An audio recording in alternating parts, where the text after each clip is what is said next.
So let me say a few words about just a few of the components of the Green New Deal. With respect to manufacturing, we need to replace particularly steel and chemicals and cement production, which are very carbon intensive, with carbon-free technologies. That means in the steel industry, replacing coke ovens with electric arc furnaces that can remanufacture scrap steel, and then using green hydrogen for blast furnaces instead of coke ovens.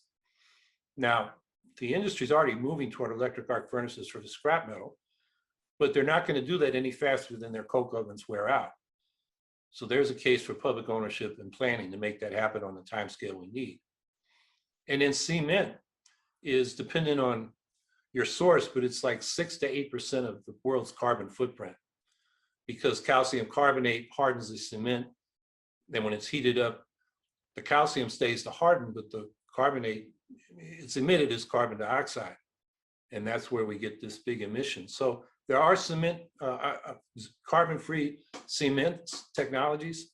And again, this is a case where they're not going to be built until the old systems wear out, unless we do it through the public sector.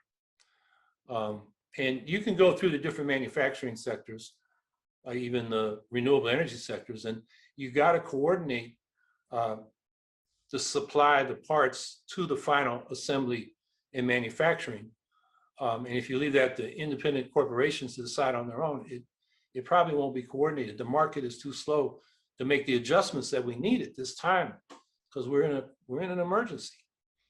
Another example is housing and transportation and how we need to link them. Our Green New Deal budget called for 25 million units of new public housing over the next decade to end the housing crisis and also contribute to creating these walkable communities, which are energy and resource efficient.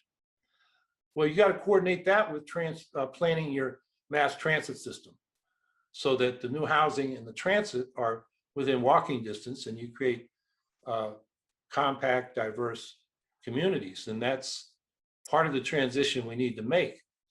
And just to compare that with what was proposed in the most ambitious part of Biden's various proposals, there are 120 million buildings in the country that need retrofitting with heat pumps and efficiency and so forth.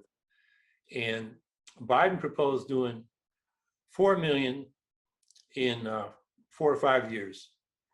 And just for efficiency, not heat pumps to replace the gas for cooking and heating and cooling. Well, at that rate, it would take 120 if it's 4 years, or 150 years if it's 5 years for that 4 million building program. You know, that is just not a serious program. It's going to take you, 120 to 150 years to retrofit our buildings for clean energy.